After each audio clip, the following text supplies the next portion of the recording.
हर हर महादेव। दोस्तों, दिल्ली में 30 तारीख को 12 सीटों पे उपचुनाव हैं। एक आपसे राय चाहिए, क्या चुनाव प्रचार ज़रूरी है? क्या चुनाव प्रचार के नाम पे जो लाखों करोड़ों रुपए बर्बाद हो रहे हैं जनता के, वो ज़रूरी हैं? दोस्तों, हम एक तरफ मान लेते हैं जो इंडिपेंडेंट कैंडिडेट है उसको अपने बारे में बताने के लिए चुनाव प्रचार करना ठीक है। क्या बड़ी बड़ी पार्टियों को भी प्रचार करना पड़ रहा है, रैलियां निकालनी पड़ रही हैं? दोस्तों, दिल्ली में आज पिछले साल से अगर हम समय देखें तो 11 साल तक आम आदमी पार्टी की सरकार थी, और उस 11 साल के अंतराल के काम को देखते हुए दिल्ली की जनता ने उनके साथ जो किया बिल्कुल सही किया कि उन्होंने काम के नाम पे कुछ नहीं किया, सिर्फ और सिर्फ इश्तिहार निकाले और उस इश्तिहार पे दिल्ली की जनता का कई लाखों करोड़ों रुपया बर्बाद कर दिया। अब हम आते हैं भारतीय जनता पार्टी पे।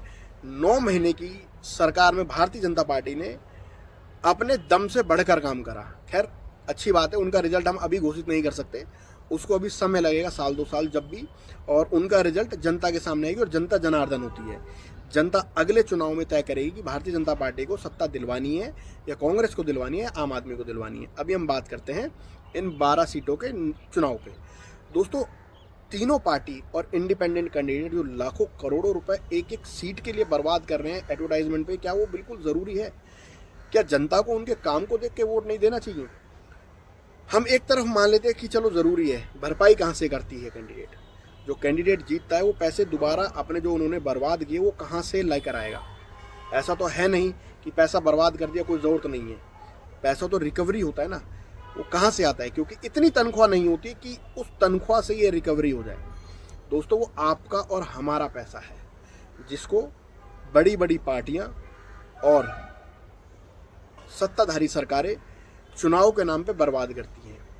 चुनाव आयोग एक बहुत छोटा सा अमाउंट देता है कि उस अमाउंट से आप प्रचार और प्रसार करें, पर हर एक कैंडिडेट उससे कई गुना ज़्यादा पैसा बर्बाद कर देता है। जिन जिन क्षेत्रों में इलेक्शन, और अगर आप उस क्षेत्र से आते हैं तो कोशिश करें वोट दें, वोट ज़रूर दें, पर आप वोट सिर्फ काम को देख कर दें। अगर आपको लगता है कि आपके क्षेत्र में आम आदमी पार्टी ने काम करा है, जो मेरा मानना है कि आम आदमी पार्टी ने आपके क्षेत्र में बिल्कुल काम नहीं करा होगा, क्योंकि मेरी नज़र में आम आदमी पार्टी बिल्कुल ही बेकार पार्टी है।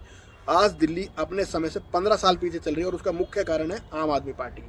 अगर आपको लगता है कि भारतीय जनता पार्टी का विधायक आपके इधर का एमएलए है करंट में, उसने कुछ काम किया है तो आप उसे वोट दें, और अगर नहीं है, उसने काम नहीं किया है तो आप बिल्कुल वोट ना दें। आपको लगता है कि कोई इंडिपेंडेंट कैंडिडेट है जो यहाँ काम कर सकता है, आप उसे वोट दें।